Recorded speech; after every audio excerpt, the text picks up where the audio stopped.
Marta ha recitado algo que yo iba a decir al final, igual lo digo también. Haré balance de otros trabajos míos sobre traducción en general en estos primeros minutos y sobre la traducción de Dante en particular, en el párrafo de despedida, porque el azaroso trabajo de traducir obras poéticas, que se ha convertido contra todo pronóstico en una de mis tareas principales, ha ido dejando al menos un pozo de convicciones o de ideas contumaces, aunque las soluciones arbitradas para muchos pasajes concretos de cualquier obra traducida se caractericen por su provisionalidad y perfectibilidad. Empiezo por 3 convicciones. La primera puede enunciarse como un aforismo más paradójico que provocador y que yo no habría dicho nunca a los 25 o 30 años, cuando iba para filólogo hispánico monolingüe, digámoslo así. La traducción es la filología máxima. La segunda convicción tiene apariencia de fórmula matemática y dice: un clásico es igual a la suma de sus traducciones. Y de esta segunda convicción se deriva una tercera, menos halagüeña, con el resultado del esfuerzo individual. Ninguna traducción es definitiva y todas son complementarias. Habrá alguna que alcance el más alto porcentaje posible de proximidad, ese decir casi lo mismo del título del libro de Umberto Eco, que debe complementarse con otras ideas ya glosadas por la teoría de la traducción, como la de equivalencia funcional, que vendría a ser decir casi lo mismo de la forma más parecida posible y producir un efecto similar. La historia de las traducciones de la comedia en España es muy rica y conocida, aunque está hecha de interrupciones que han durado varios siglos y sobre todo de soluciones extremas, de la prosa al verso y del medievo a hoy mismo. Las 2 primeras traducciones realizadas en nuestra península, ya sé, todos vosotros las conocéis bien, son casi simultáneas. La versión castellana de Enrique de Villena se remonta a 1428 y la catalana de Andreu Febrer se completó en Barcelona en 1429. Además, hay una traducción anónima del Purgatorio para la que su autor escogió estrofas de 5 versos octosílabos, un metro tradicional de la poesía de cancionero. Y conocemos otras traducciones antiguas, aunque parciales, de principios del siglo XVI. La del Infierno con comentario de Pedro Fernández de Villegas, Burgos 1515, en coplas de arte mayor, y algunas estrofas del Purgatorio traducidas por Hernando Díaz, también en coplas. Lo interesante de esto, salto algunas líneas, es que ya en los primeros tiempos no solo podemos ver soluciones distintas, sino prácticamente todas las soluciones posibles para la lengua literaria de la época. Prosa de servicio, Enrique de Villena, tercetos rimados, Andreu Febrer, cultas coplas de arte mayor, Pedro Fernández de Villegas y Hernando Díaz, e incluso populares quintillas, de autor desconocido. Hoy también contamos con esa variedad, adaptada a nuestro contexto socioliterario. Traducciones en prosa, las de Ángel Chiclana y Violeta Díaz Corralejo, que es bastante reciente, son las últimas. Traducciones rimadas, desde Bartolomé Mitre y el Conde de Cheste hasta Abilio Echeverría, pasando por la más célebre de Ángel Crespo. En verso amétrico o falso verso, como prefiero definirla, la de Jorge Aulicino, y en endecasílabos sin rima. Esta última solución se ha ido imponiendo. La practicó con buenos resultados Luis Martínez de Merlo, es la que yo adopté, aunque con asonancias ocasionales, y la que, con leves matices en lo referente a los esquemas acentuales del endecasílabo, han adoptado los 3 traductores más recientes, Rafael Epinto, Jorge Jimeno y Juan Barja, este último con ligera y sorprendente amplificación en el número de versos. Tengo noticia de al menos otras 2 traducciones argentinas. Argentina, después de España, es el país donde han aparecido más traducciones tradicionalmente. 2 o 3, no estoy seguro, pero no las he visto. En definitiva, la traducción en endecasílabos blancos se ha consolidado como la mejor opción actualmente y parece una buena alternativa tanto a las traducciones rimadas, en las que se traiciona muy frecuentemente el sentido literal, luego pondré algún ejemplo, como a las versiones en prosa, que también son útiles y necesarias, ¿por qué no?, pero que se quedan a medio camino porque no ofrecen como poesía lo que fue concebido poéticamente.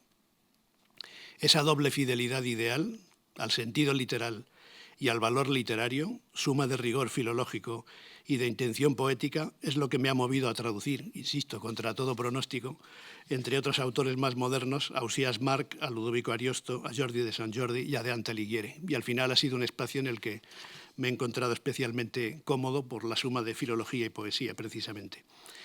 En la traducción de poesía, el gran problema previo es siempre la traducción de la forma, que no puede ser simplemente calcada, porque el calco es tan mala solución métrica como pueda serlo para los aspectos semánticos y fraseológicos. La audaz versión de José Ramón Masoliver de la canción Dona mi prega de Guido Cavalcanti, de la que ha salido una reciente edición de la poesía completa a cargo de Rusén Arquesi con traducción de Luis Martínez de Merlo, otro de los traductores de la comedia, es en sí mismo, la de Masoliver, es en sí mismo un ejercicio loable, pero en ella queda solo el espectro o el esqueleto de un poema que no se caracteriza únicamente por su dificultad técnica, sino por la complejidad doctrinal de su razonamiento.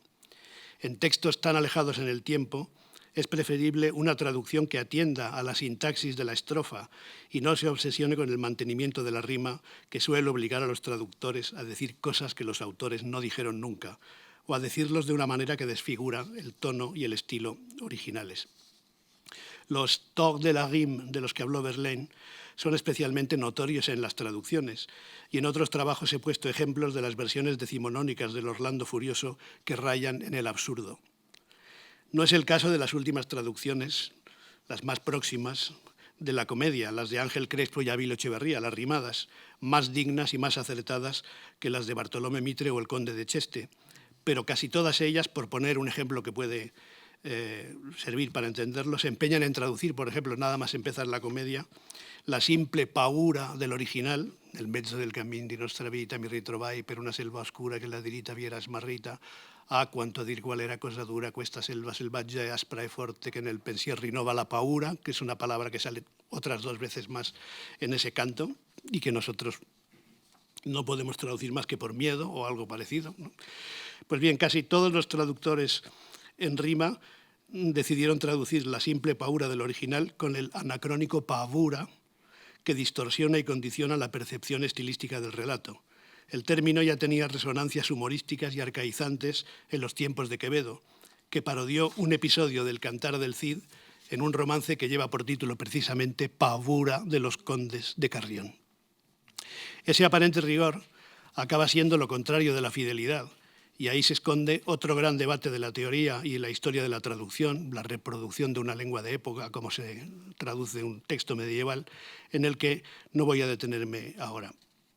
Lo importante, decía, es que se perciba como poesía lo que fue concebido poéticamente, y en la traducción de la forma es fundamental el contexto y el tiempo de la recepción, que podría justificar incluso el proceso contrario, el de añadir rima cuando el original no la tiene, como cuando el ya citado Francisco de Quevedo decidió convertir los epigramas de Marcial en quintillas y en redondillas, una adaptación lógica a lo que en la literatura española del siglo XVII se entendía como poesía humorística y epigramática.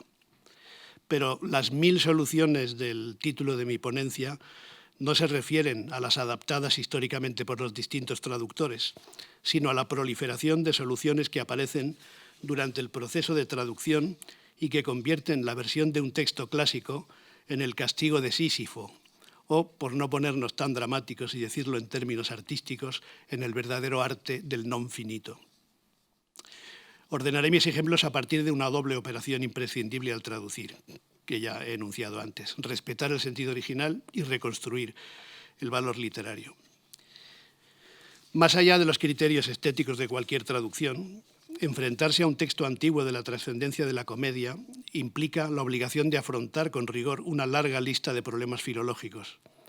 El hecho de que no conservemos ningún autógrafo de Dante y de que entre los millares de diferencias textuales que presentan los manuscritos antiguos, que son unos 800, no haya, que sepamos, porque es un punto discutido, rastro de variantes de autor, lejos de ser un alivio, es más bien una pesadilla. Y hoy por hoy sigue siendo imposible, por falta de información o de consenso, descartar errores con la simple aplicación mecánica de un stemma codicum. entre otras razones porque siempre queda la sombra de una duda y porque la transmisión de la obra de Dante no ha sido precisamente una transmisión sine iudicio, al contrario. Los mismos copistas enmendaban el texto conjeturalmente cuando les parecía necesario y la tradición exegética hizo y hace que puedan darse por buenas y ser defendidas con todo tipo de argumentos, dialectales, históricos, ideológicos, filosóficos, religiosos, retóricos, poéticos, lecturas que tal vez no son más que errores de copia, completamente ajenos a la intención del autor, como sucede con otros grandes poetas antiguos y modernos. La ausencia de la mano del autor en los códices que conservamos de la comedia no es una cuestión menor, ni filológica, ni por tanto traductológicamente, si bien lo más corriente ha sido aceptar un texto dado, como se ha hecho en los últimos 55 años con el preparado por Giorgio Petrocchi para la edición de la Società Dantesca italiana. Por cierto, que acaba de aparecer la edición de Giorgio Inglese, que no me ha llegado todavía, la pedí hace unos días, pero debe estar en el correo. Y se supone que sustituirá el texto oficial de la Società Dantesca con muchas novedades desde el punto de vista anecdótico. Algunas ya se podían ver en las ediciones que publicó en los años pasados. A causa de su prolífica transmisión textual, Dante es, paradójicamente, uno de los autores más desamparados, siempre a merced de las insidias de los errores de copia, de la inabarcable colatio, la parcial recensio y la discutida constitutio textus. Ante las variantes más problemáticas, nos importa saber, no solo como filólogos, sino como traductores, ¿no? Y no siempre lo sabemos qué es lo que Dante escribió realmente, porque el editor suele resolverlo a pie de página con la mención de la lección alternativa y la historia de su discusión, pero el traductor no tiene más remedio que decidir. Ese es un territorio que los traductores no suelen explorar, pero que ofrece un campo de estudio muy fértil, y no solo en términos de recepción de las variantes aplicada para conocer los textos que circularon en cada época, sino de filología de las variantes aplicada a la práctica de la traducción. Un buen ejemplo puede ser, de nuevo, el Orlando Furioso, lo hablábamos hace un momento, porque los miles de cambios de todo tipo que Ariosto introdujo en las sucesivas ediciones nos dan información valiosísima sobre su usus scribendi y nos pueden ayudar a tomar las mejores decisiones posibles en una traducción, conociendo todo el proceso de redacción entre la edición del 16, la del 21 y la del 32. No es el caso de Dante, porque no hay revisiones ni pentimenti documentados, a pesar de que no ha faltado quien ha querido identificar algunas posibles variantes de autor, el mismo Petrocchi entre ellas, que sugiere un posible cambio de autor para un pasaje del Purgatorio. Vamos a los ejemplos. Dante y Virgilio, los dantistas seguro que conocen esta variante. Esta propuesta. Dante y Virgilio avanzan por el tercer recinto del círculo séptimo y tras la breve y airada conversación del poeta latino con Capaneo, llegan junto a un arroyo de aguas ardientes que el poeta compara con el manantial de Bulicame, que parton poi tra lor le peccatrici, ¿no? que comparten esas aguas y se las reparten entre ellas para sus actividades, digámoslo así, todavía sin comprometernos. Un río de agua caliente, un arroyuelo de agua caliente a las afueras de Viterbo, para sus lavajes, expliqué yo en mi nota preliminar al canto, ¿no? Pero lo dije con bastante perplejidad y no voy a resumir ahora el debate secular sobre ese pasaje, pero los traductores al español nos hemos atenido siempre a esas peccatrici, pecadoras, de todos los testimonios y de Petrocchi, pecadoras, prostitutas, meretrices o directamente putas en alguna traducción, que muy posiblemente constituyan un error del arquetipo. La confusión de C y T no solo era frecuente en la caligrafía medieval, otro doblete que sale en Dante y en Góngora, por ejemplo, es corrente-torrente, ¿no? Del que hay muestras en el Polifemo, como digo. Y tras una discusión secular, hace ya mucho tiempo que Guido Mazzoni hizo una razonable propuesta de enmienda, pectatrici, y el italiano moderno pectatrici, algo así, bueno, que trabajan el pelo o lo cardan, que fue rechazada por Barbi y por Petrocchi, que ha sido incorporada a texto, que fue incorporada a texto por Natalino Sapeño y Antonio Lanza, y ahora recuperada, por lo que he podido ver, ahora diré algo de eso, por Enrico Malato. En mi traducción le di muchas vueltas. Yo creo que perdí varios días dándole vueltas a peccatrici, pectatrici. y opté al final por meretrices, pero confesaré que tuve la tentación de traducir, y esto algunos de los presentes lo entenderán bien, tuve la tentación de traducir simplemente cardadoras. Y ahora me arrepiento de no haberlo hecho. Es la versión literal del oficio de las spettatrici y es un vocablo inocuo en castellano, pero con divertidas y precisas resonancias para quien conozca el catalán de Olot, ¿no? Qui no carda un lot, no carda enlloc, se dice, ¿no? Y entonces, como broma íntima, pensé traducir cardadoras, que parece que es el sentido literal de la variante, de la lectura que algunos aceptan esa enmienda. Bueno, la traducción también tiene que ver con el juego de hacer versos, que no es un juego, como concluyó enfáticamente Jaime Gil de Viedma en su poema Arte Poética. Esa broma semántica e interlingüística, cardadoras y no meretrices, puede que sea la forma más justa de traducir el discutido pasaje dantesco, por su sentido literal y por el eco secular de su interpretación posiblemente errónea, pero que forma parte de la Vulgata, al fin y al cabo, y del modo en que se ha leído durante mucho tiempo ese pasaje en concreto. Este caso es una enmienda ope ingeni que unos editores aceptan y otros no, porque prefieren la Vulgata, pero el problema más frecuente es el de los dobletes de variantes enfrentadas. Los especialistas en crítica textual las llamarían equipolentes o adiáforas según su jerarquía o su grado de oposición y pueden llegar a suscitar dramáticos dilemas. Dependen poco o nada de la recensio y mucho, a veces demasiado, de la interpretatio. En el prólogo de mi traducción puse, sin apenas comentario, unos pocos ejemplos ilustres e ilustrativos que sonarán a varios de los presentes. Tremese, temese, error, horror, marturi, maturi, volle, dolle, celestial, espiritual, torrente, corrente. Y el más peculiar de todos, date, Dante, en el paraíso. Alguna de esas variantes, como la última de las citadas, que implicaría una segunda aparición expresa del nombre del autor, y además en boca de Adán, añadida a la que parece campear como mención única en boca de Beatriz, también en el Purgatorio 30-55, han tenido y siguen teniendo avaladores muy cualificados. Esa lectura Dante, ayer Giovanni Boccaccio y hoy Carlo Ossola, por mencionar dos extremos, que la ha defendido con vehemencia. Esta variante en concreto, Dante, en lugar de date, no aparece en los códices más antiguos y a lo que alcanzo no tiene gran peso ecdótico, a juzgar por los estémata y los aparatos de Petrocchi, Lanza, Sanguineto e Inglese, de manera que podríamos olvidarla como una pintoresca floración textual. Pero muchos de los otros dobletes sí aparecen desde muy temprano, dividiendo dramáticamente en dos la genealogía y la herencia de los testimonios principales. En muy pocos de esos casos puede decirse que haya un consenso, entre otras cosas porque todavía no se ha realizado un cotejo completo de todos los testimonios importantes de la obra. Nadie ha visto ni posiblemente verá todos los manuscritos. La lista está clara, pero no está todavía claro ni el orden ni la jerarquía de los descripti. Ahora hay por cierto, creo que ha salido hace poco tiempo también, se ha difundido, Prue Shaw, la gran especialista en la monarquía, bueno, en Dante y en otros textos, tiene ahora una edición sistemática de 7 manuscritos en los que se pueden hacer comparaciones.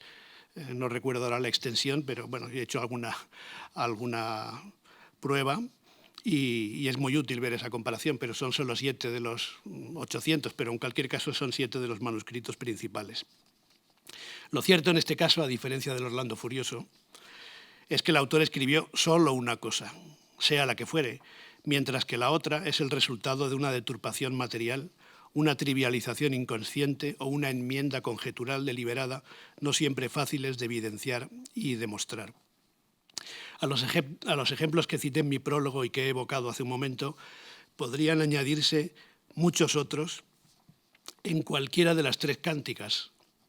La enumeración sería engorrosa y les evitaré ahora la referencia concreta, pero puede servir para entender la dimensión del problema y percibir el diverso grado de oposición con la mención de unos pocos casos más, porque son centenares.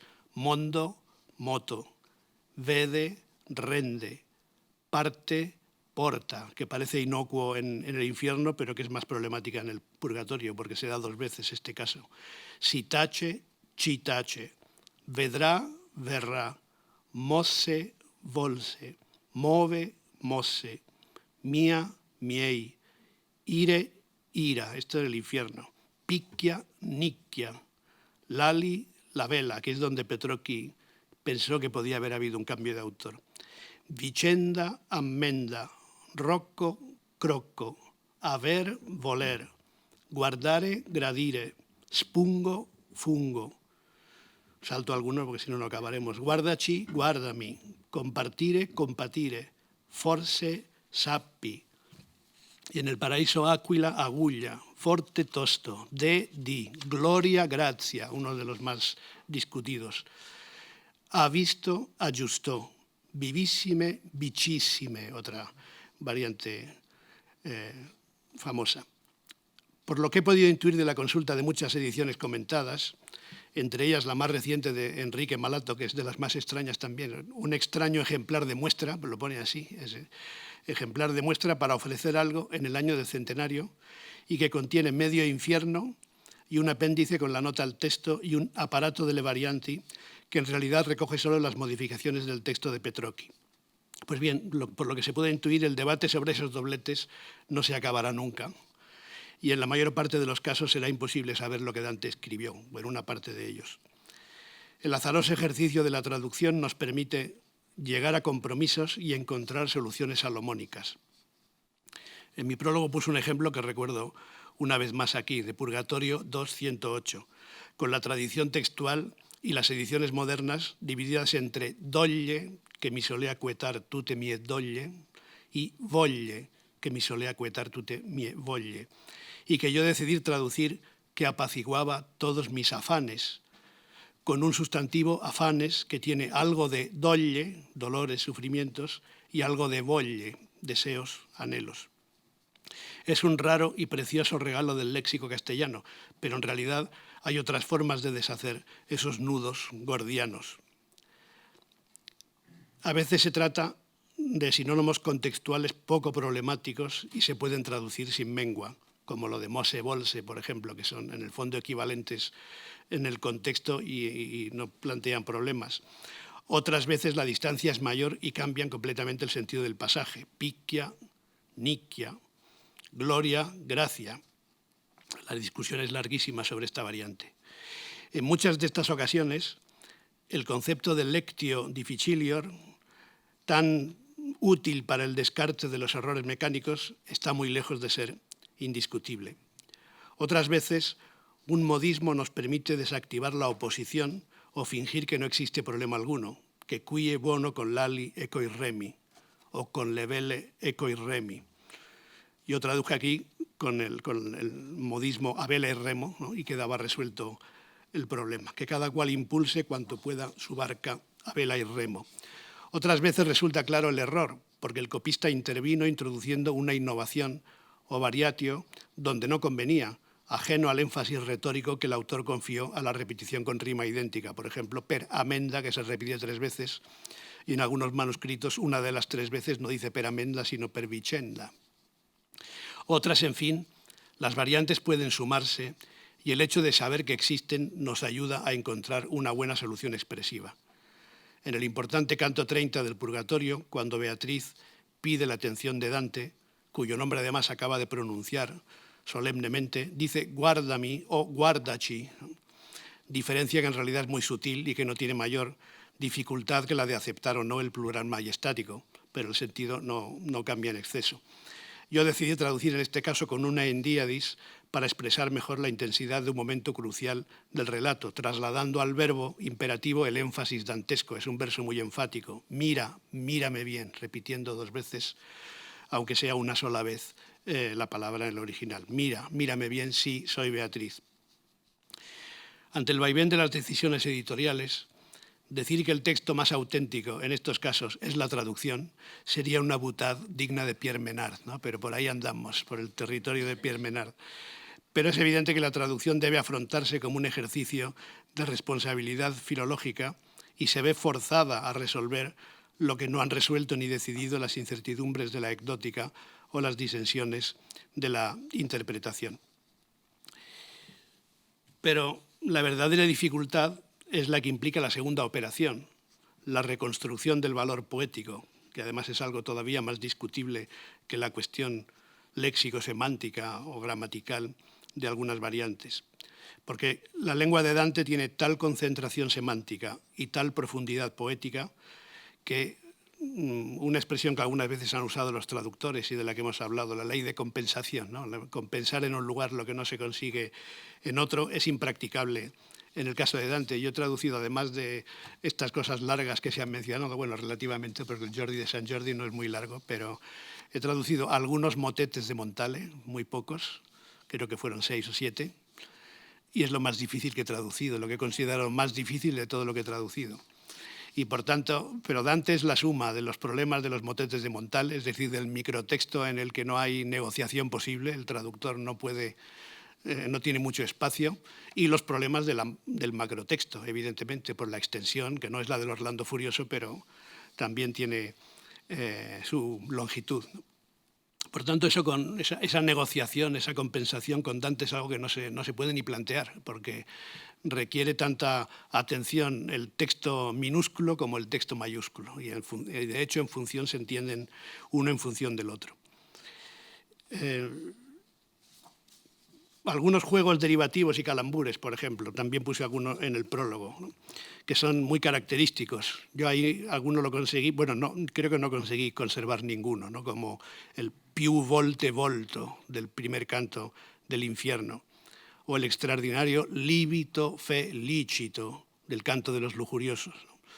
Se pueden sustituir, pero no suplantar, ¿no? Porque al fin y al cabo eso es la traducción, una sustitución sin suplantación. Porque su contundencia y expresividad no siempre encajan de manera natural en otras lenguas, por muy vecinas que sean de la italiana. Tales procedimientos, que la retórica llamaría figuras de repetición, calambur, antanaclasis, equívoco y otros, forman parte destacada del usus scribendi de Dante, pero jamás abusa de ellos y les asigna un valor estratégico que funciona en pasajes concretos y que tampoco se puede trasladar a otros pasajes. Es funcionante allí donde lo es. Solo en 3 ocasiones, ahora estoy confesando mis pecados más que mis virtudes, ¿no?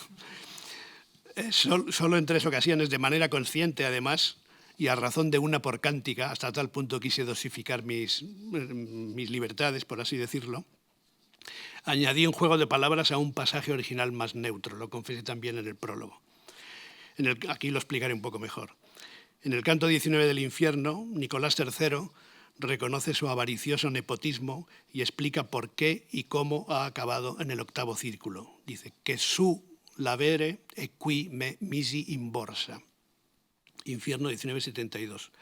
Es un buen ejemplo del estilo concentrado y elíptico de Dante, y en mi traducción decidí hacer explícito el juego de palabras, que al fin y al cabo encierra emblemáticamente el contrapaso del Papa simoníaco, que en vida se embolsó riquezas y en el infierno está hundido boca abajo. Que allí embolsé y aquí estoy embolsado. El juego de palabras no es explícito en Dante, pero es Dante el que me lo inspiró, no me lo inventé, ¿no?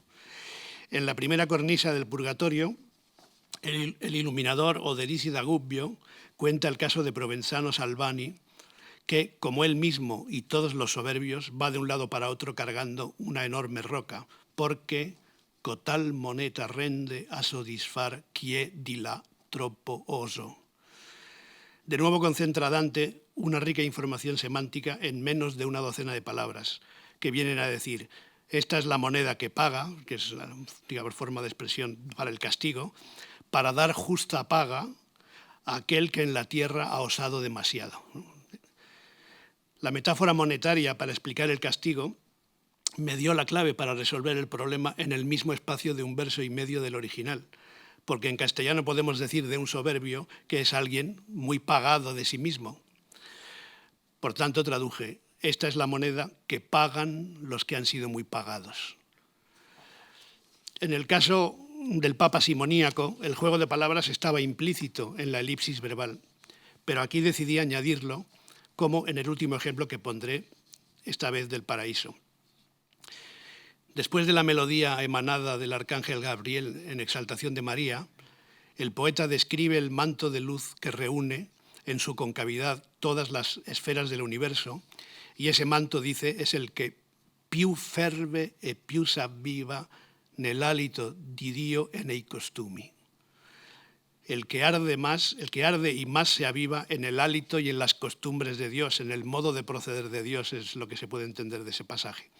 No hay calambur alguno en Dante, pero el mismo respeto del sentido literal. En este caso no hice nada por inventármelo, sino que al traducirme salió solo, ¿no?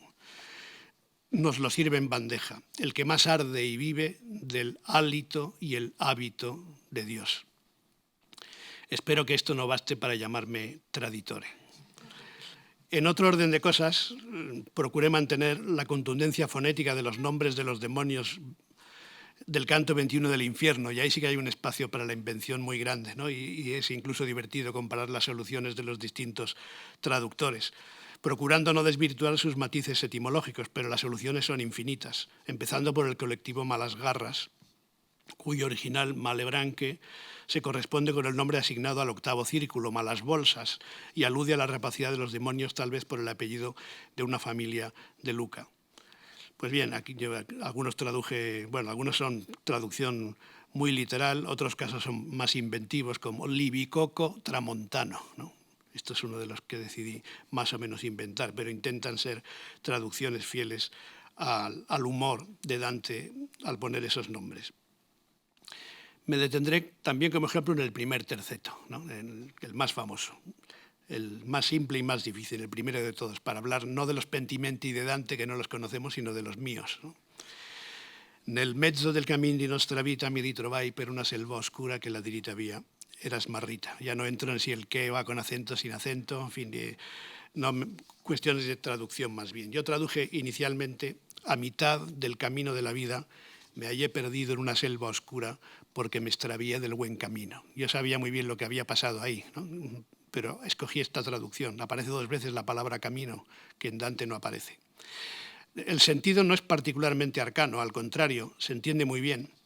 Otra cosa es construir 3 endecasílabos sin perder matices y conservando la doble dimensión de la experiencia relatada por el protagonista, que en el fondo recoge, por decirlo así, una triple duplicidad, cronológica y espacial, personal y universal, narrativa y moral.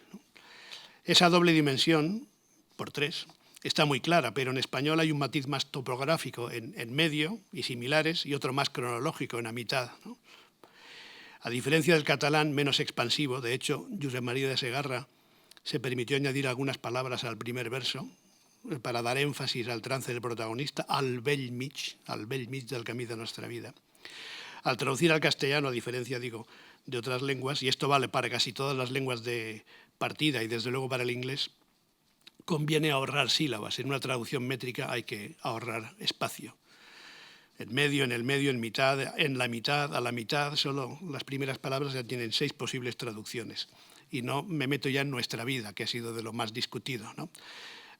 Tradicionalmente. Con nuestra vida Dante está diciendo 2 cosas. Mi vida, la del protagonista de la autoficción que estamos empezando a leer, y la vida de todos los hombres.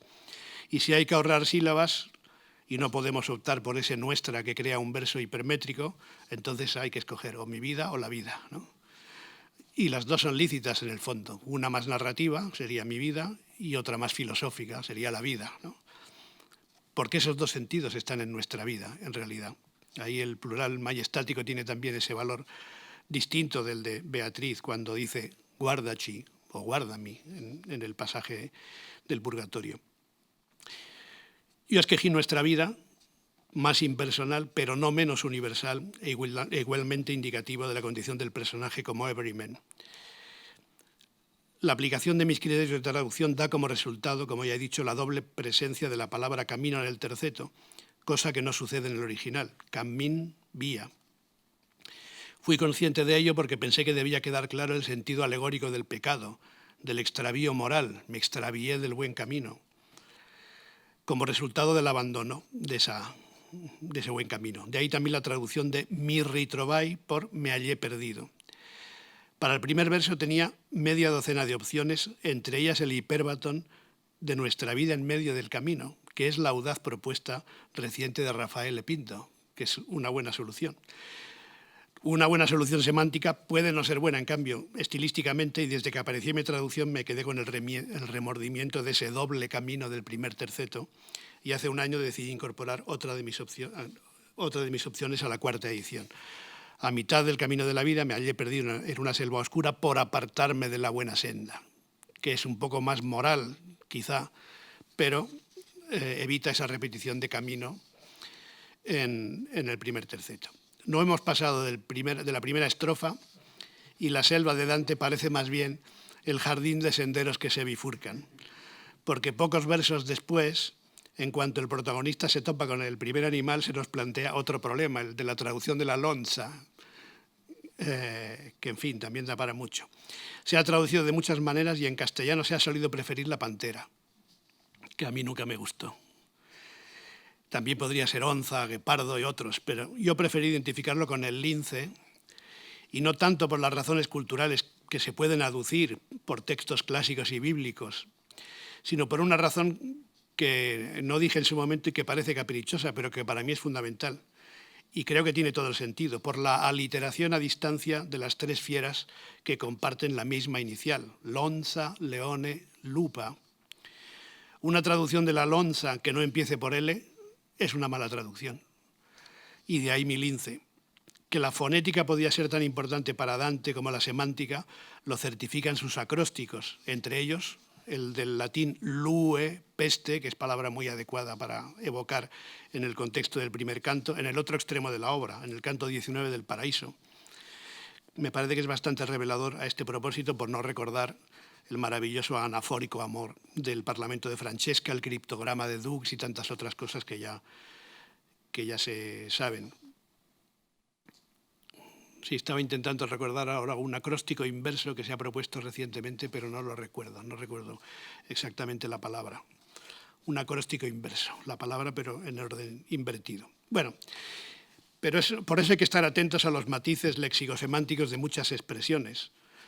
Lo más sencillo hubiera sido traducir como asesino el asesín del infierno 1950, pero escogí el término más preciso, sicario, porque ese es su sentido concreto en el texto, señalado por los comentaristas antiguos y recordado por los modernos. Otras veces, como resultado de las indecisiones exegéticas, podrían darse dos traducciones lícitas para un solo verso, aun cuando el texto sea seguro, como por ejemplo tracha en Paraíso 848 puede entenderse como camino o como escuadrón, y es casi imposible decidir entre vuestros pasos se apartan del camino o vuestro escuadrón ya se ha descarriado. Todas estas versiones alternativas tal vez deberían ir a parar un día al limbo del hipertexto, o podríamos guardarlas para ofrecerlas también en el futuro a los lectores de Second Life o del metaverso, ¿no? Que prolifere en esos espacios la traducción alternativa de un autor proliferante por definición como Dante. El simple calco, en cambio, es perfectamente válido para los neologismos y otras invenciones dantescas, en particular en el Paraíso, que es donde más cantidad de ellas hay: transhumanar, entiar, enmiar, desunar, enfuturar, enellarse. Pues basta con trasvasarlos ad literam para que mantengan todo su encanto original. Por no decir nada de las expresiones o pasajes en otras lenguas, que se mantienen tal cual y cuando es necesario se traducen en la nota preliminar al canto correspondiente o en el índice analítico. Recuerdo una entrevista que me hicieron cuando salió la traducción hace unos años, y el entrevistador, para ponderar las dificultades de traducir una obra como la comedia, me dijo: usted habrá sufrido mucho. ¿Cómo ha traducido Pape Satán a Lepe? ¿No? Pues le dije, eso es lo más fácil de traducir de toda la obra, y así tal cual lo dejé.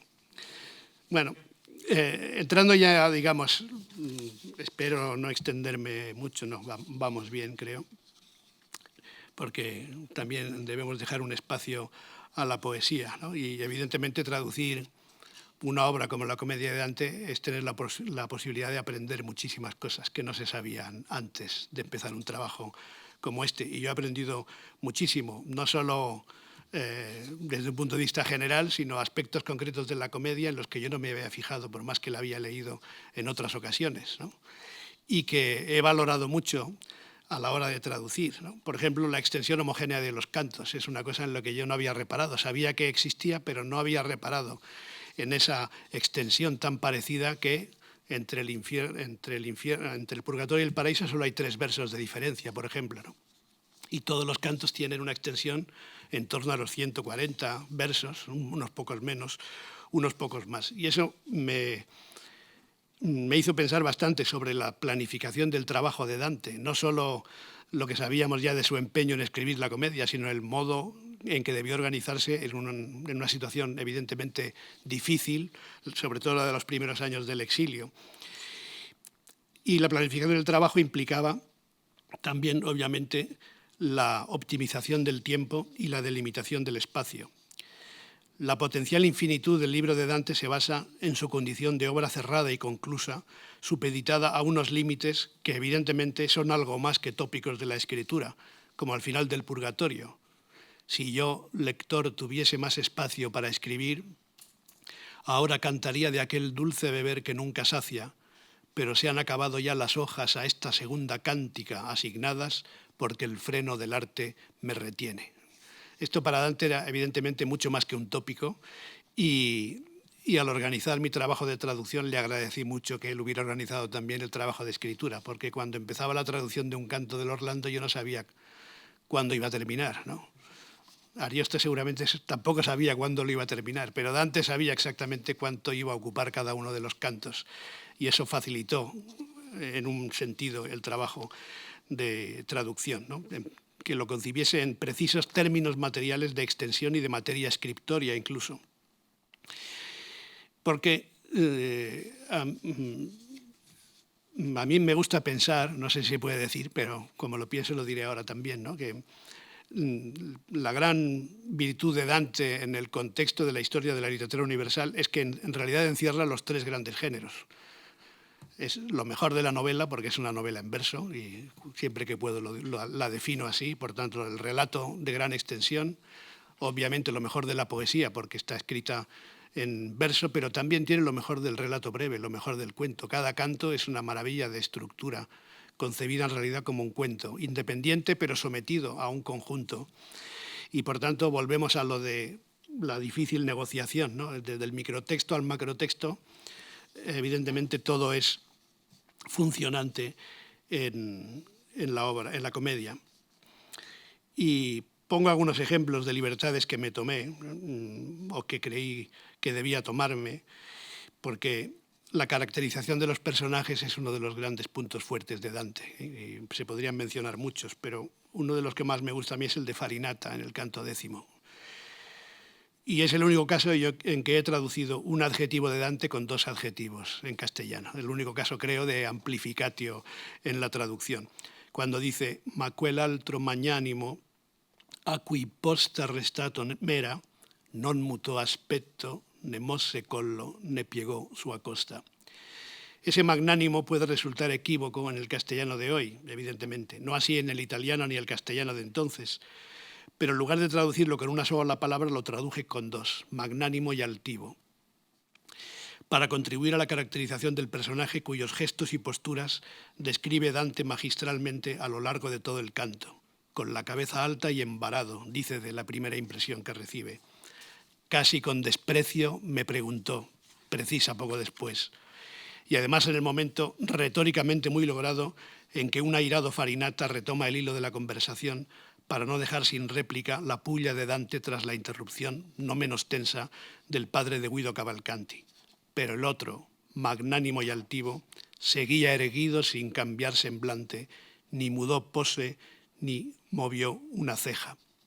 Ahí me dio miedo que decir simplemente magnánimo llevase a una visión del personaje distinta de la que en realidad es, y en lugar de buscar otros adjetivos, majestuoso, por ejemplo, u otro que se podría poner, decidí añadir, ¿no?, otro adjetivo, mantener el original y añadir otro que caracterizase al personaje.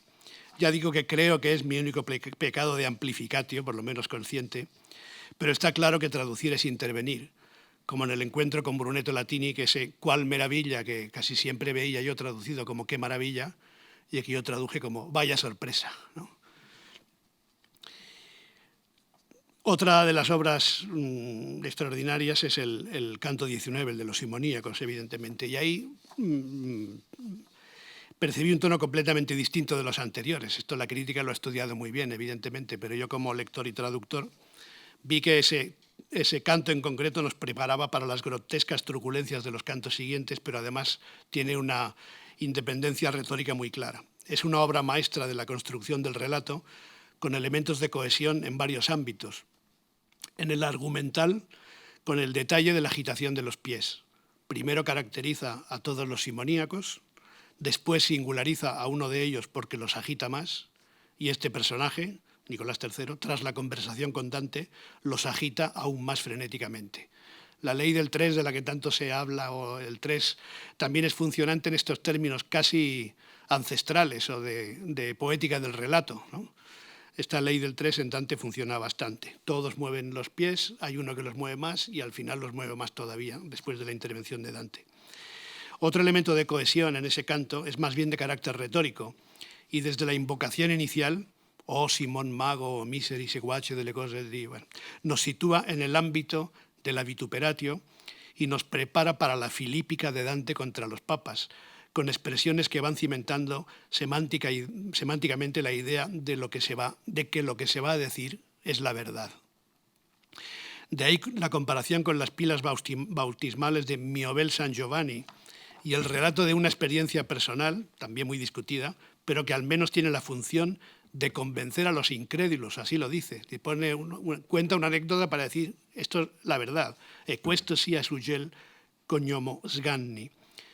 No solo ha llegado la hora de decir verdades certificadas, ahora que va a criticar a todos los papas de su tiempo y quiere insistir en que eso es verdad, sino que las va a decantar en el tono debido. Or convien que per voi suoni la tromba, che io pur risposi lui a questo metro, mentre io li cantava cotai note, con un crescendo que culmina en la satisfacción con que Virgilio ha estado atento a lo suon delle parole vere espresse, al son de las palabras verdaderas, tradujo. Todas mis decisiones de traducción, de la primera a la última, intentaban ser justas y consecuentes con esa lectura atenta de cada verso en su contexto, de cada terceto y de cada canto, como si fueran piezas únicas pero sometidas a un diseño superior. Entre los endecasílabos de mi traducción, para poner en castellano mentre yo le cantaba cotai note, y viendo este crescendo, se puede leer mientras yo le cantaba las 40, que no es o no pretende ser una trivialización ni un coloquialismo fuera de lugar, sino la búsqueda precisamente de la máxima fidelidad literal y contextual. La paradoja de la bella infiel no ha tenido para mí nunca mucho sentido porque las traducciones son bellas cuando son fieles, ¿no? La belleza de la traducción se basa precisamente en extremar la fidelidad. Lo que más me costó de todo, y esto casi es una confesión personal, fueron las comparaciones, ¿no? Que en fin ya sabemos a qué punto de elaboración y de virtuosismo pueden llegar. En Dante, sobre todo porque a veces suelen tener una simetría o una correspondencia cultural, por ejemplo, una comparación popular y después una comparación culta, o bien dos comparaciones cultas, una clásica y otra bíblica, ¿no?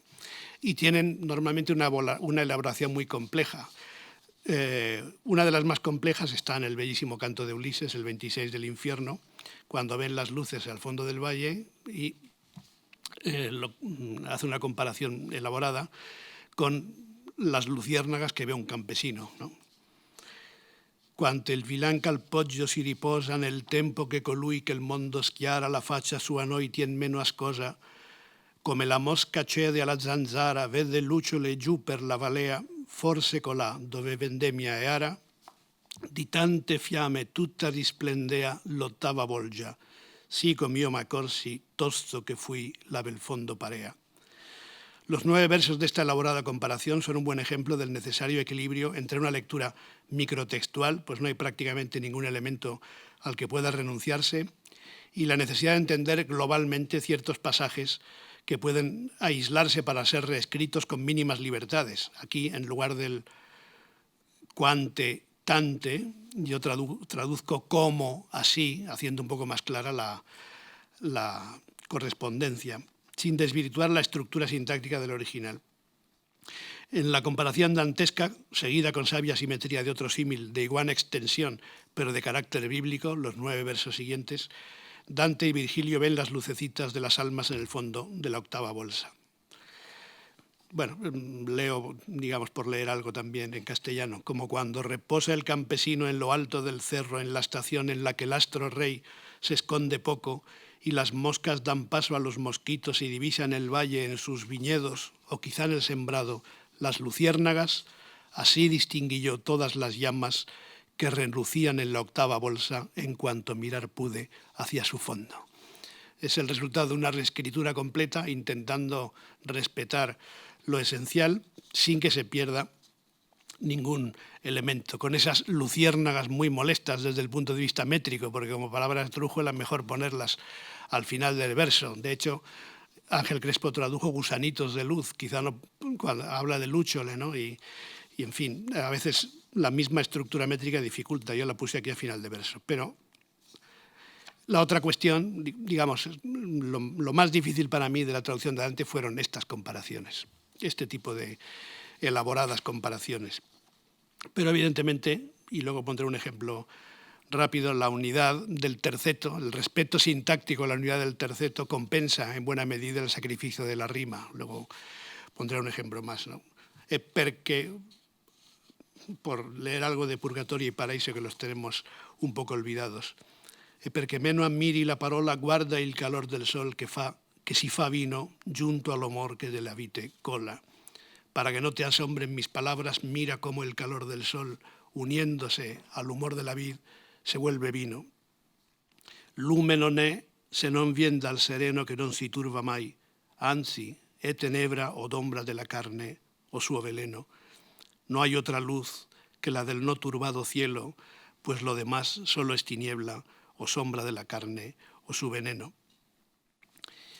Nel suo profondo vide che si interna, legato con amore in un volume, ciò che per l'universo si squaderna. Este es uno de los más famosos. Yo aquí decidí potenciar un poco la imagen bibliográfica, la metáfora bibliográfica, ¿no? Legato, cosido, squaderna, despliega, ¿no? Pero para mí era el sentido más obvio en esa visión del mundo como un libro. En todas mis traducciones, ya vamos acabando, solo me queda poner unos pocos ejemplos y hacer un par de reflexiones. Antes de decidir la solución más adecuada, hago unas escalas y probaturas con un sistema alternativo. En el caso de Ausias Marc, probé a traducir en alejandrinos. Lo pongo como ejemplos que pueden servir para entender el caso de Dante. En el caso de Ausias Marc, probé a traducir en alejandrinos, que tienen la ventaja de la longitud, porque hay muchos endecasílabos o decasílabos de Marc que tienen prácticamente 10 sílabas también, y en castellano son 15 o 20, ¿no? Y los alejandrinos tienen la ventaja de la longitud y de la cesura, pero el resultado era de una languidez que no reproducía la sequedad, a veces brusquedad, de la retórica marquiana. Para el Orlando Furioso, traducir solo en endecasílabos blancos tampoco funcionaba, porque se perdía la idea de octava, de manera que opté por cerrar las estrofas con un pareado asonante o consonante. Para la comedia traduje en esa labor preliminar, con rima, unos pocos tercetos sueltos, pero lo cierto es que ya se había intentado muchas veces y me parecían mejores los resultados de las traducciones sin rima, y así seguí. Citaré, para acabar, un terceto que puede ser útil para comprender los límites de la traducción rimada. En el tercer círculo del infierno, las almas de los pecadores están hundidas en el fango mientras las flagela una lluvia de granizo, nieve y agua negra.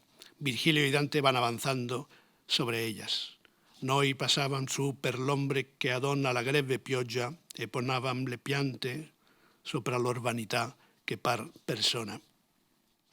Es una buena muestra de la terzina como unidad de sentido, con la economía, precisión y densidad semántica características de los grandes poetas. En una traducción rimada, la búsqueda de los consonantes hace que los elementos esenciales pasen a ser secundarios. Cito la de Ángel Crespo. Íbamos sobre aquellos que entumece la lluvia pertinaz, los pies posados en su ilusión que al cuerpo se parece. La versión es bastante literal. Adona, entumece. Greve pioggia, lluvia pertinaz. ponavam o ponavam le piante, los pies posados. Par, parece. Pero se pierden los tres sustantivos fundamentales del terceto, que tienen en Dante un extraordinario protagonismo y un gran poder evocador. Hombre, suplantado por el pronombre aquellos, vanità, adecuada pero tal vez innecesariamente sustituido por ilusión, y persona, traducida como cuerpo. En la traducción rimada, en esta u otras, se esfuman, en este caso, las tres palabras. Identificar esos elementos, que son unidades semánticas con gran carga poética, y no perdernos en la sombra o en la ilusión de la rima, es lo que nos permite hacer el esfuerzo de conservarlos. Mi traducción fue más libre, gramatical y sintácticamente, pero me gustaría pensar que fue también más fiel a una escena impresionante de la comedia, una de tantas. Íbamos sobre sombras abatidas por la lluvia tenaz mientras pisábamos su vanidad con forma de persona. Y acabo ya. Tal vez hayan oído los octasílabos de una maliciosa cuarteta que se burlaba de Bartolomé Mitre, el prócer argentino y esforzado traductor de la comedia. Aunque parece que la compuso, la estrofa en cuestión, hace más de un siglo el escritor casi poco conocido René Zapata Quesada, la redondilla circuló como anónima y suele atribuirse erróneamente a Borges, que la mencionó en una entrevista, y a Nicanor Parra, que la incluyó en su discurso del Bío Bío como una deseable placa recordatoria en la vivienda de Mitre. En esta casa parduzca vive el traductor de Dante. Apúrate, caminante, no sea que te traduzca. El gran antipoeta chileno, traductor a su vez del rey Lear en su fértil ancianidad, declaró que Lear está escrito en un instrumento que es el idioma inglés. Entonces, yo quisiera ser el transcriptor de esta composición en otro instrumento que es el idioma español. Es otra de las muchas maneras de intentar definir la traducción, y quizá no esté de más esa comparación musical para entender que los textos tienen una condición sinfónica y no puede descuidarse ni la melodía, ni la armonía, ni el ritmo. Los dantistas conocen bien la novela 114 de Franco Sacchetti, que algunos años después del Tratatello de Boccaccio recoge varias anécdotas que acabarían incorporándose a la leyenda popular de Dante. La primera de ellas cuenta que el somo poeta, al oír a un herrero que canturreaba, estropeando los versos de la comedia, tiró al suelo con rabia las herramientas del artesano y después le explicó por qué. Tu canti il libro e non lo dico mio lo feci. No quiero pensar ni lo que haría al oír una traducción, porque efectivamente, y enlazo con unas líneas de mi prólogo, porque el último más terrible del infierno, el círculo del infierno, el reservado a quienes traicionan a sus benefactores, parece idóneo para todos aquellos que nos dedicamos a traducir, pues estropeamos las obras de quienes han mejorado nuestra vida. Pero en cambio, como ya se ha dicho, quizá nos convenga más el cuarto canto, el primer círculo del infierno, es decir, el limbo, porque estamos melancólicamente suspendidos entre el deseo de alcanzar la perfección de la obra original y la conciencia de que nunca la alcanzaremos. Per tai difetti, non per altro rio, semo perduti, e soldi tanto offesi, que senza speme vivemo in disio. Y la traducción ya la ha leído Marta. Gracias.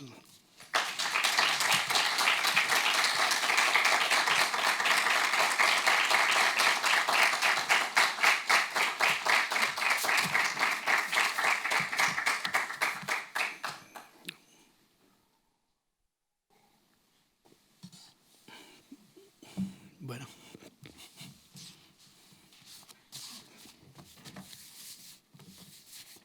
Moltes gràcies.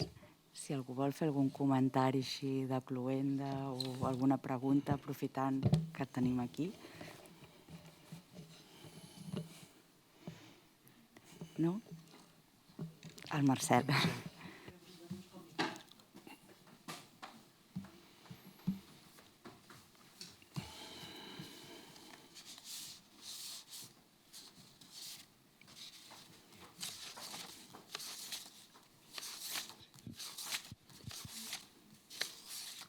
Una pregunta, aprofitant que tenim el cuiner i coneix els secrets de la cuina. el traductor, en la teva experiència, treballa amb un propòsit? Vull dir que les decisions suposo que les has d'anar prenent sobre la marxa, però les prens en relació amb una idea que t'has fet de l'obra i, per tant, segueixes fidel a aquesta intenció al llarg de tota la feina? No sé si m'explico prou. És a dir, vols donar una imatge de l'obra tal com tu l'has concebuda en general, a part de les solucions que has d'anar prenent a cada moment? És una molt bona pregunta, aquesta. Jo, en el cas de la comèdia, diguéssim que m'he anat fent una imatge de la comèdia com a lector durant molt de temps. En part, aquesta imatge s'ha confirmat al traduir-la i en part s'ha desmentit, però en qüestions concretes. No? I, per tant, és una mica diferent a d'altres traduccions que he fet, però bàsicament la impressió que tinc és haver-me preparat durant tota la vida per traduir la comèdia. Però, evidentment, un va solucionant sobre la marxa els problemes que es va trobant. I encara que no vulgui tenir un prejudici, possiblement el té, no? Previ, no? I té una idea global de l'obra i una interpretació de l'autor. Però en el cas de la comèdia, per mi era tan important la fidelitat textual, no? Que vaig fer un abordament a l'inici més filològic que potser traductològic, abans de traduir. No? El meu plantejament era de filòleg, diguéssim. Quan vaig començar a traduir vaig veure que havia de fer un plantejament de poeta, no?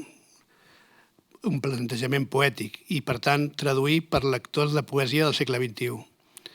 Això va matisar una mica la meva idea de traducció, però des del principi, vull dir que ja quan vaig començar la feina ja vaig veure que no es podia fer només una traducció filològica, encara que la filologia sigui fonamental. No? I aquesta segona operació em va interessar també molt. No? És a dir, com conservar més que reconstruir, no? Que no es perdessin valors poètics, encara que es perdés la rima, que sembla que és una cosa, no?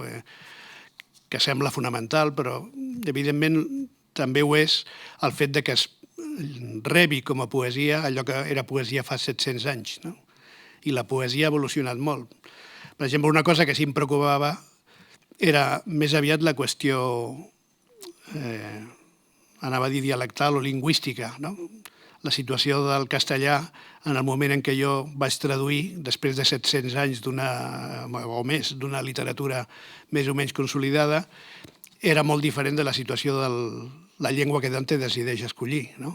Escull per escriure històricament, contextualment, literàriament, no? I ell fa un esforç d'enriquiment d'una llengua que era més pobra abans que ell escrivís la comèdia, i evidentment la llengua castellana era molt més rica abans que jo comencés a traduir-la. No? I aquesta diferència de context és molt important per entendre què va ser la comèdia. Després el destí li va donar una empenta, no? Quan el Renaixement es va decidir que aquest era el model de la llengua literària, no?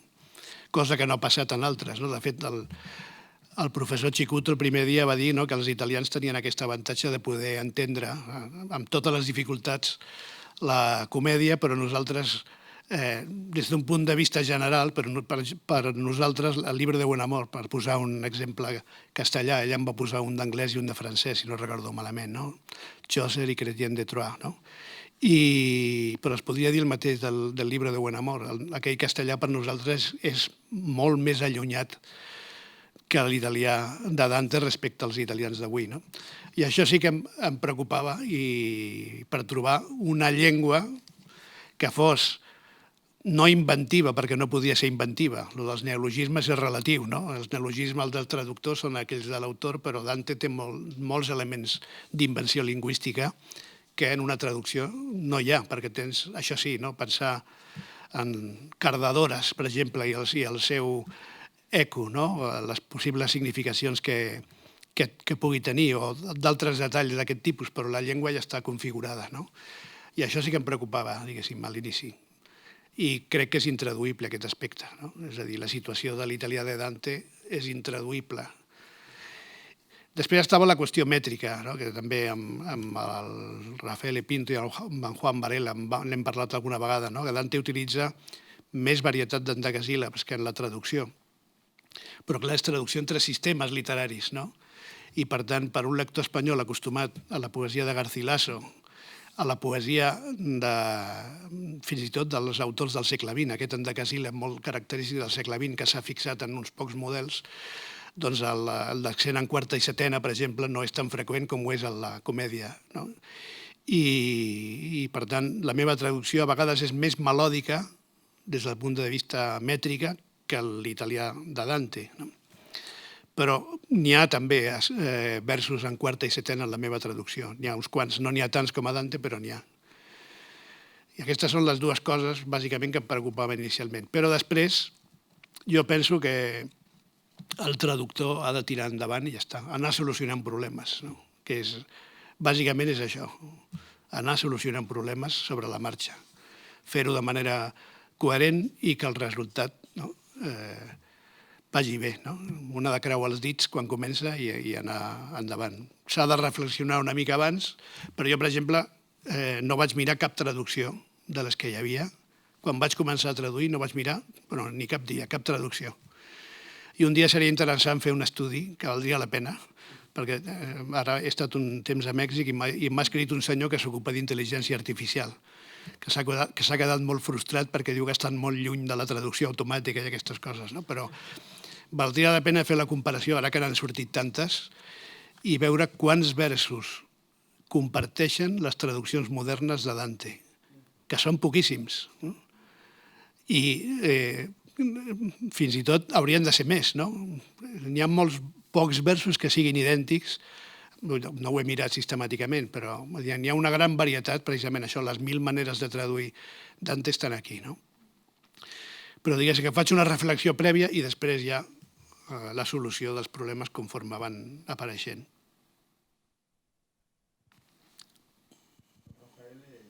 Sí. Insistia en la diversitat, en l'estranyesa, en la violència lingüística, no? Precisament al començament, el primer cant. Amb els encavalgaments, això que hi ha molts... Tu, vull dir, això ho has intentat... És a dir, aquesta violència, aquesta... Sí, ell parlava de violència de la llengua. Vull dir que aparentment és una llengua, això, que respecta la sintaxis, però hi ha molts i molts llocs en els quals es nota que no la respecta. Vull dir. I parlava també, ell en concret, de la diversitat entre l'endecasíl·lab i després la mesura dels tercets, que encara que no rimin, però és igual, vull dir, conceptualment o narrativament són molt importants, no? Perquè aquests blocs són com blocs, no? Sintàctics, que encara que dintre hi hagi molt moviment, però les tercines fan com blocs sintàctics, no? Sí, jo en el segon estic completament d'acord, no? Jo crec que la unitat poètica de la comèdia és el tercet. És a dir, més enllà del vers, que evidentment no té un sentit complet, l'estructura que Dante concep i que utilitza precisament per anar avançant en la narració, d'aquí que siguin encadenats, no? Però que és bàsicament el tercet, no? I dins d'aquest tercet, Dante té molta violència d'ordenació sintàctica a vegades, no? El que passa que el fer desaparèixer la rima també fa que es naturalitzi la sintaxi, no? I llavors l'efecte de no rimar és que queda un estil, un sentit, un ordre sintàctic més natural, no? Perquè la rima introdueix artificiositat, no només a les traduccions, també a l'original, no? I vaja, s'han d'anar provant sistemes perquè, com dic, Dante és la suma de totes les seves traduccions. A vegades, per exemple, aquí ha passat per aquí el Joan Francesc Mira, i sembla que va parlar del cant d'Ulisses, que Déu-n'hi-do, el cant d'Ulisses, les dificultats que té, sobretot al final.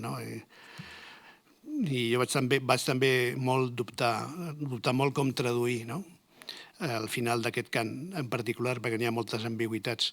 Però en les traduccions catalanes passa una mica això, no? Dante és no només la llengua cultíssima i rimada de Josep Maria de Sagarra, sinó que també és la llengua narrativa i més lliure, fins i tot amb trets dialectals del Joan Francesc Mira, no? És a dir, que Dante en català seria la suma d'aquests dos, el català modern, no?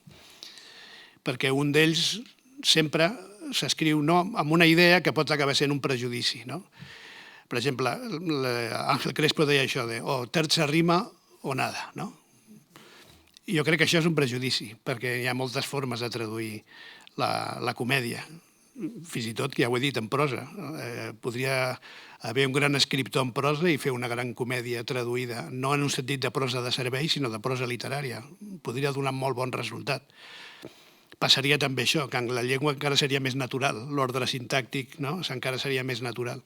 Però totes les formes són lícites, però a partir d'un prejudici jo crec que es pot fer si els resultats són bons.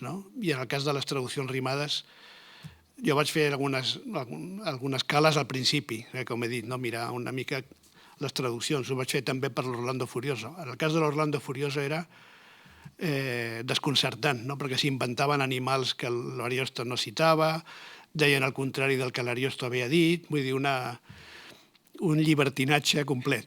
I clar, això era desesperant. I per altra banda, el sentit de Dante és tan dens, tan concentrat i tan ric que l'únic que es pot fer és ser fidel, no?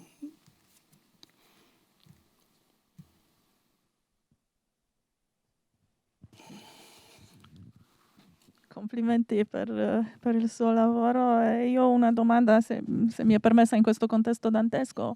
Ho capito che lei ha tradotto Il Furioso. Avrei due domande. Come ha tradotto il titolo? Se si è tradotto anche prima, come si è tradotto il titolo? Non so se ho capito bene, se in ottava rima o no la traduzione. Grazie. Il titolo l'ho tradotto tale quale, Orlando Furioso. Immaginavo. Sì, a parte perché è stato tradotto diverse volte in spagnolo e questo è il titolo tradizionale. Sì, dall'altra parte ho provato, come ho detto prima, a tradurre in ottave, che è stato il modo in cui è stato tradotto dal Conde de Ceste nell'Ottocento, anche prima Geronimo de Urrea. E questa prima traduzione del Cinquecento è stata molto criticata anche da Cervantes, diceva che non era buona. Con questi precedenti io ho deciso di tradurre i dentecasillabi sciolti, senza la rima, ma appena ho preso questa decisione ho visto che non funzionava perché spariva l'ottava.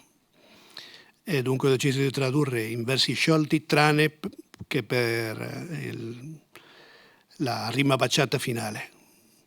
Dunque 6 versi senza la rima, anche se avevano qualche assonanza ogni tanto, ma i 2 versi finali con rima baciata.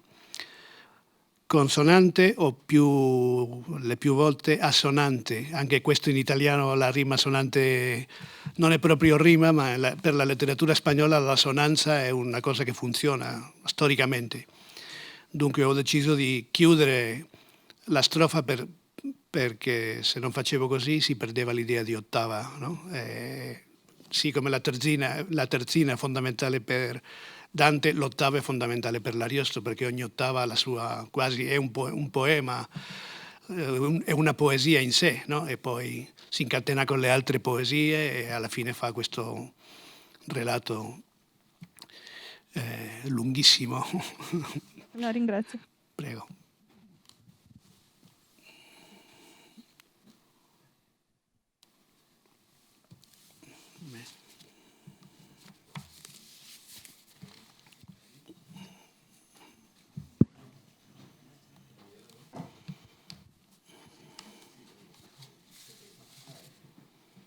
Només volia dir moltíssimes gràcies per la conferència, que a mi m'ha agradat moltíssim, i sobretot per haver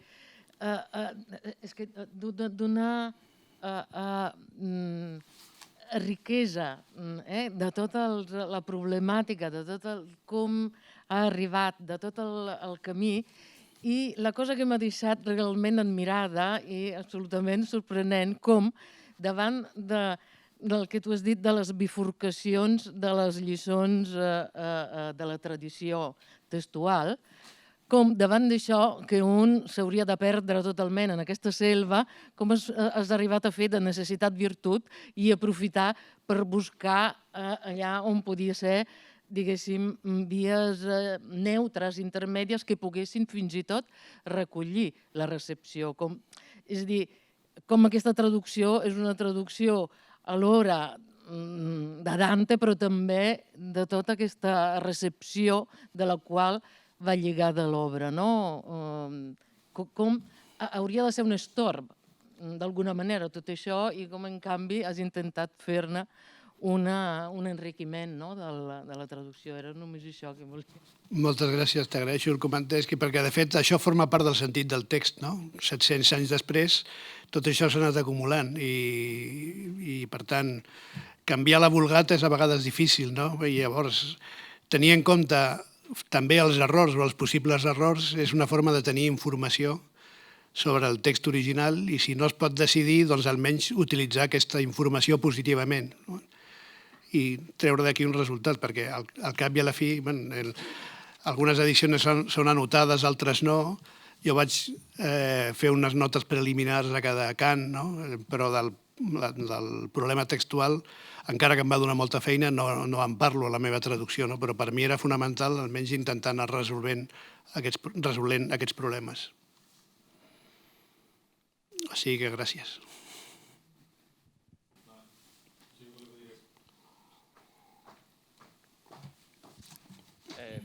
Faccio in italiano. Faccio le parole di Gabriele. Volevo dire appunto la stessa cosa. Io vorrei ringraziare soprattutto il professor Micò per questa bellissima conferenza che secondo me sottolinea il senso di questo incontro in modo perfettamente, diciamo, narrativamente una fine più coerente secondo me non si poteva proporre, e quindi io voglio ringraziare perché ha dimostrato come nell'esempio pratico, a partire dall'esempio pratico, c'è il senso della traduzione come ricerca sul testo e quindi approccio ermeneutico, approccio che ci porta a conoscere tramite la traduzione, che potrebbe sembrare delle volte in un intervento che appunto tradisce, che invece hai dimostrato, e come, devo dire in modo clamorosamente bello, il modo in cui la traduzione è questo strumento fondamentale per l'acquisto della nostra conoscenza. E quindi volevo sottolineare appunto, intanto ringraziare soprattutto, e sottolineare il fatto che mette in evidenza, diciamo, il senso di questo incontro, di questa settimana, di questa lunga settimana, però così interessante. Quindi grazie.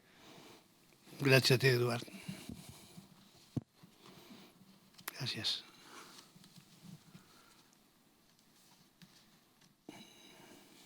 abbiamo il tempo, io ho una comparativa dei nomi dei diavoli. Dei diavoli.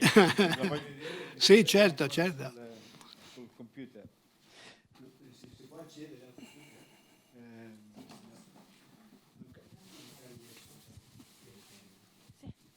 Aquesta està encès. Les comentes. Sí. Perquè vaig fer l'altre dia.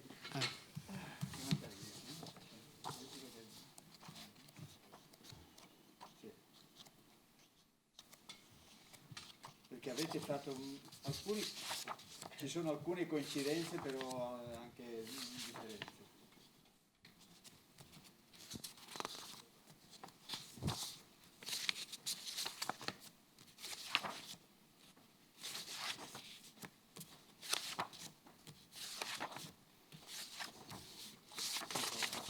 Una prima, quello che era la creatività linguistica, lo sapete, Sì. era che questo c'è un po' più di unità, no? Per quanto riguarda questa creatività linguistica dantesca, no? Però, diciamo, il tempo... Accidenti. Quindi si può vedere, no? Come avete risolto Malacoda, Sì. coincidete più o meno tutti, no? Malacoda.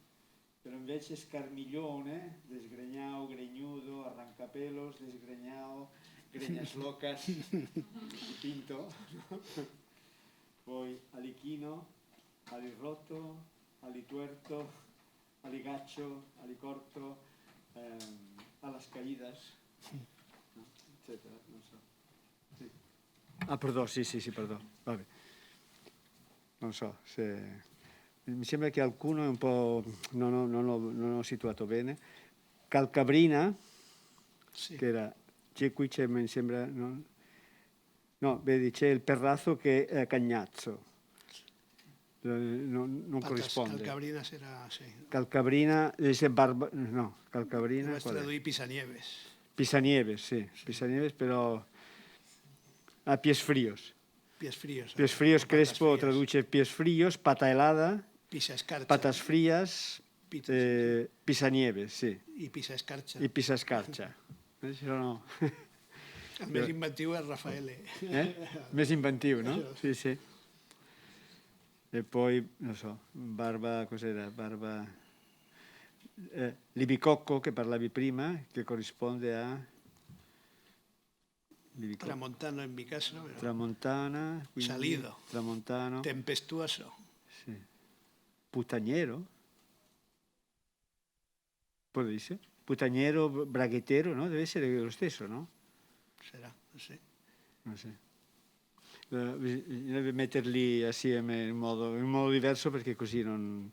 Tramontano, tempestuoso, Pinto. In qualche modo coincidete voi, no? Mi sembra che invece gli altri, salido, braghettero, puñetero, ¿no? Sembrerebbe.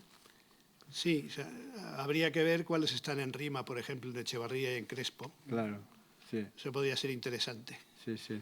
Pero claro, es sorprendente, por ejemplo, veneno de serpiente, porque es muy largo, ¿no? Y yo procuraba que fuera lo más corto posible. Tenía otras opciones más largas, pero cuanto más cortas posibles, 3 o 4 sílabas, ¿no? Porque si no, ya se complica todo. Por eso hay algunos aquí largos, ¿no? Y que son veneno de serpiente, muerde cirios.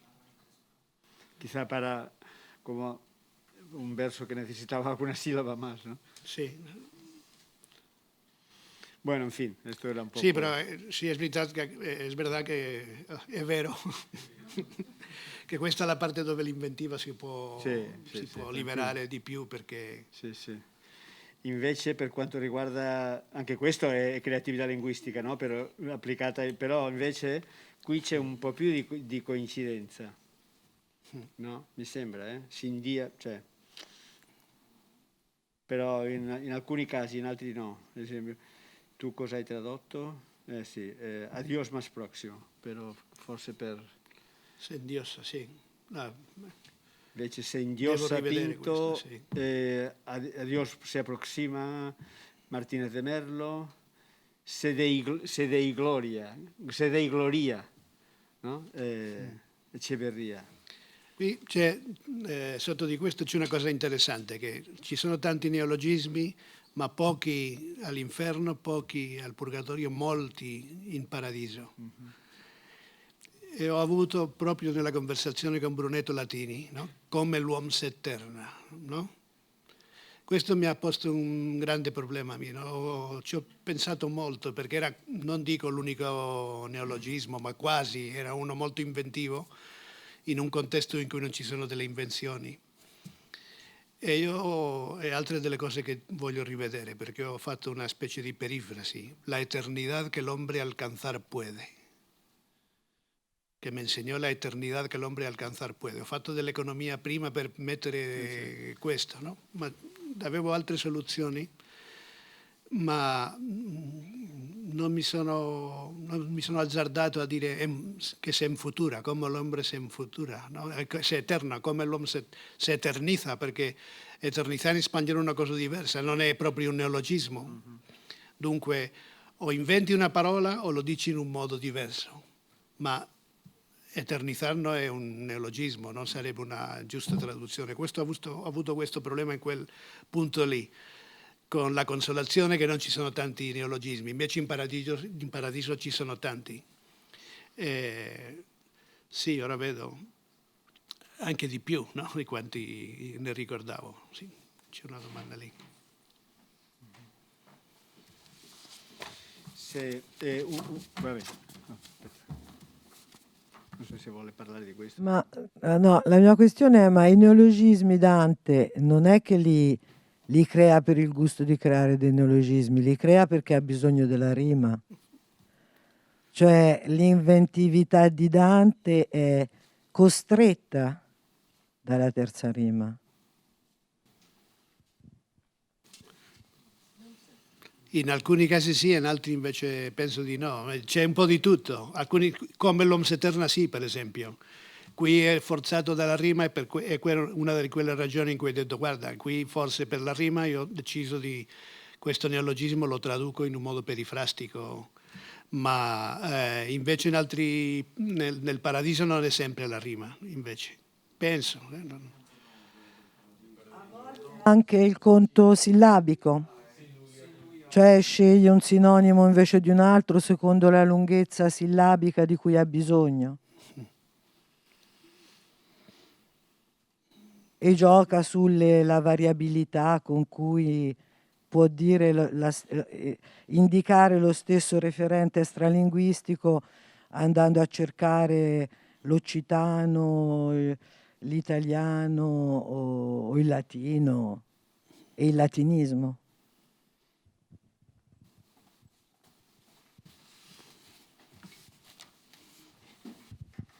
Volevo chiedere, mi è sembrato di capire di no, che un traduttore non può, davanti a questa grande libertà che si permette Dante di inventare, di trasgredire, un traduttore oggi credi che si può sentire legittimato a fare altrettanto con la lingua meta, con la lingua d'arrivo, o no? Questo è un domandone, questo. Ma diciamo un poeta sì, un traduttore no.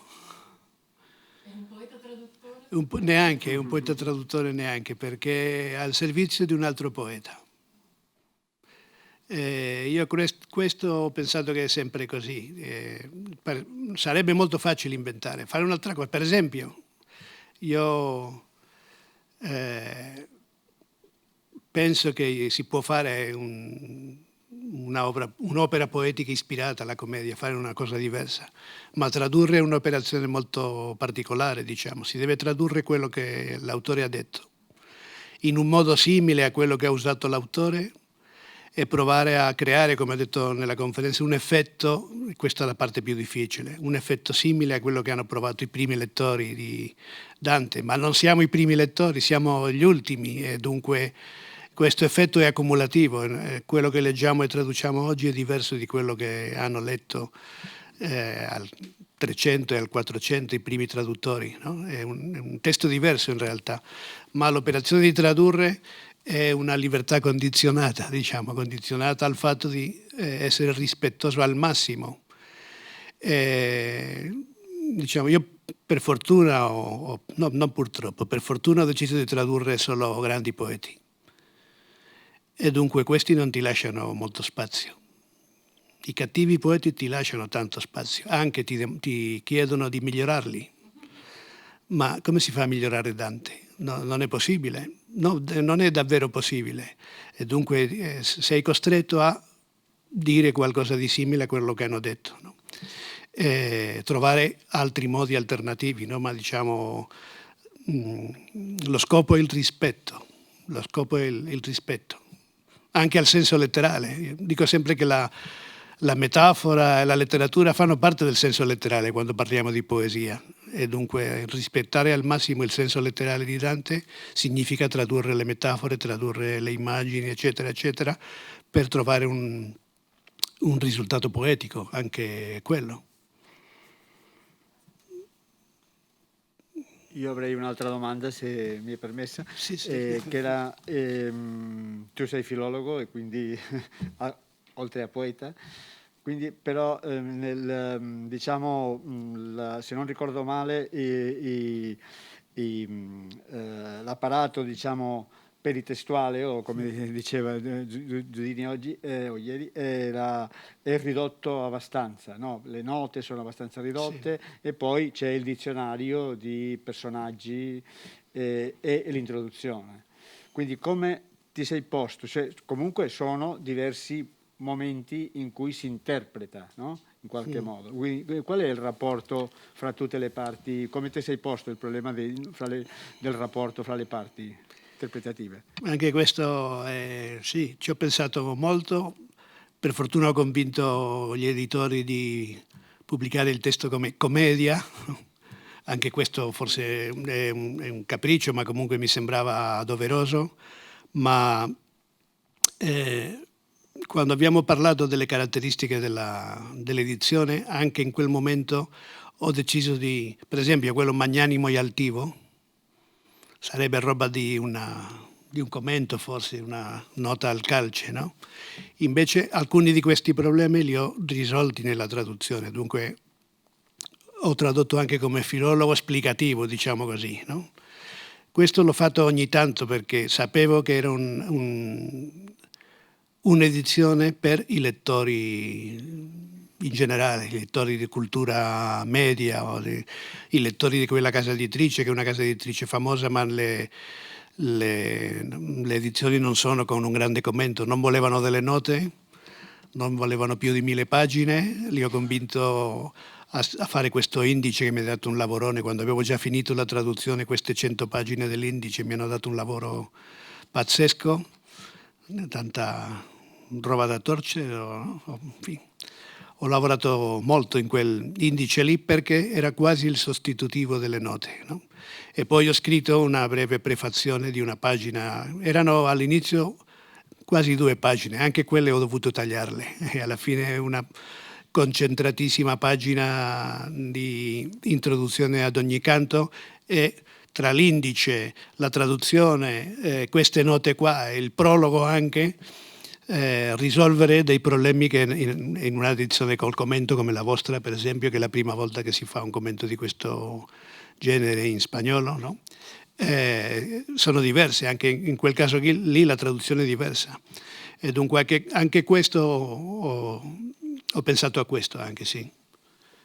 Una traduzione, direi non sempre, ma in casi come questi, magnanimo e altivo è la traduzione di un filologo, diciamo, no? Se dico solo magnanimo non lo capiranno, dunque devo dire un'altra cosa. Non devo mettere una nota perché non ci vanno le note, dunque magnanimo e altivo.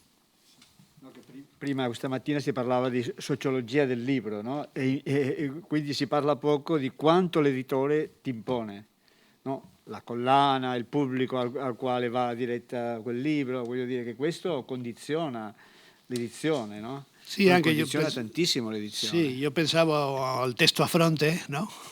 Quando mi è arrivata la prima coppia sono stato quasi deluso perché mi aspettavo uno di quei tomi grandissimi che hanno nella stessa collana, no? Le memorie di Chateaubriand, no? Rabelais, che sono 2000 pagine così. E alla fine, quando ho visto il mio Dantino, non dico Dantino, ma erano soltanto 1000 pagine, ma c'è il testo italiano sotto calce a 2 colonne, un'ottima soluzione tipografica, perché con l'altra impaginazione c'erano tante pagine in bianco dopo ogni perlomeno 100 pagine in bianco. Dunque hanno fatto un grandissimo lavoro nella casa editrice. Io ho deciso di scrivere un prologo più letterario che filologico, invece è una nota filologica che quella non se l'aspettavano, ma che è un po' più, diciamo, che va alle questioni del testo, ma in 30 pagine è tutto risolto, diciamo, la parte prologale, no? E poi la nota introduttiva ad ogni canto che hanno deciso di mettere alla fine, prima di ogni canto, invece che io pensavo fosse anche un commento alla fine, no?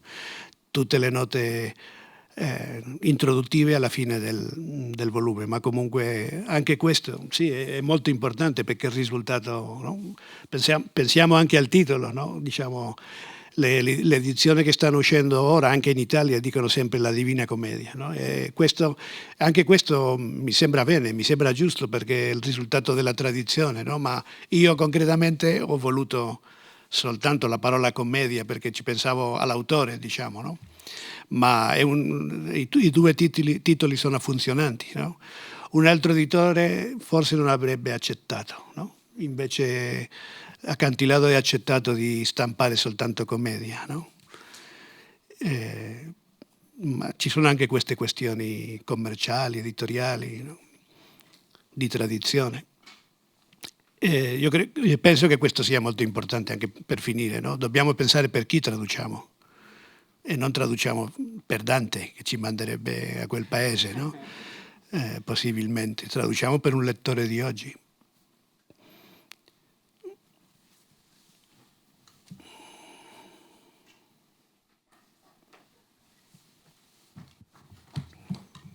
Se posso solo un piccolo commento.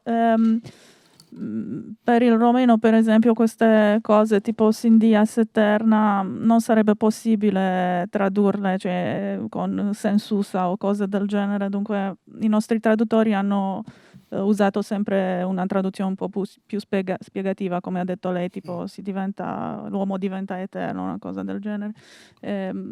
Comunque mi affascina in questa sede, in questo contesto, mi affascina come in contatto con tante lingue romanze viene a galla una ricchezza semantica dell'originale che è assolutamente affascinante.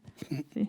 Ed è affascinante, sono affascinanti le soluzioni dei traduttori e sono d'accordo sì che si impara dal tradurre e si impara tanto sull'originale. Mi sembra il miglior modo di finire in bellezza, se non c'è nessun'altra domanda, perché sono completamente d'accordo che c'è tutto in Dante in realtà, tutto quello che scogitano i traduttori è in Dante, in un modo o in un altro, e tutto parte da lì. Le soluzioni forse sono azzardate o sbagliate, ma sono sbagli che vengono da lì, perché c'è questa carica semantica, dunque sono completamente d'accordo con lei.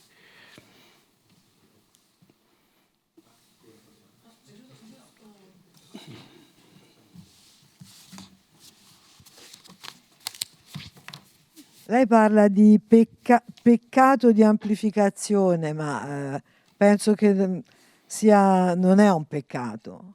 Quando traduce un aggettivo con due aggettivi, c'è già nei primi volgarizzamenti, fa parte della tradizione della traduzione. Esatto. Sì. Non è poi che ha fatto un peccato, ha continuato una tradizione. Sì, meglio. Grazie del suo grande sforzo. Grazie. Bene.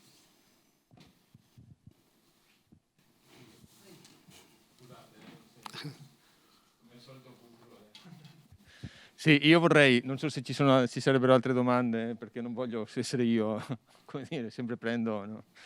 No, intanto vorrei ringraziare ancora il professor Micò, ma col professor Micò io vorrei ringraziare anche la casa, la UPF, la Pompeu Fabra, che ci ha accolti questi giorni, e quindi anche le persone che hanno reso possibile questo incontro.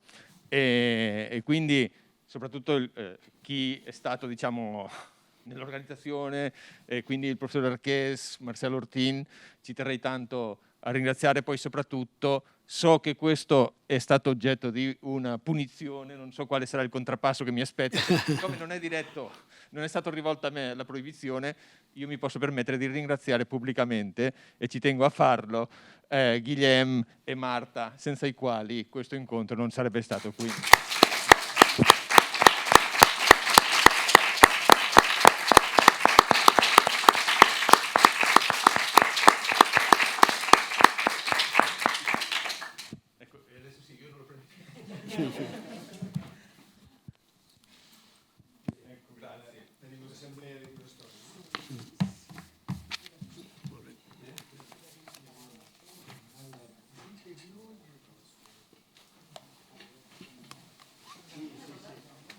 Bene, allora grazie a tutti per tutti proprio bellissimo.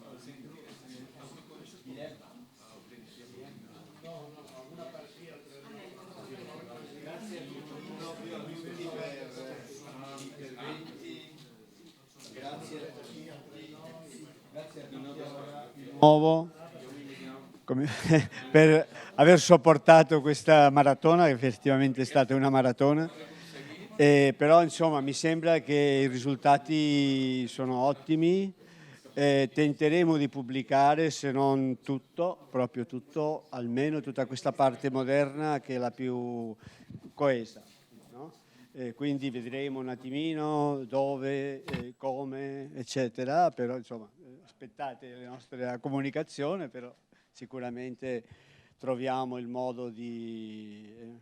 quindi va bene, tanto insomma penso che malgrado la stanchezza possiamo essere tutti contenti, insomma non so, speriamo che sia, io particolarmente, noi come organizzatori siamo veramente contenti, quindi insomma arrivederci.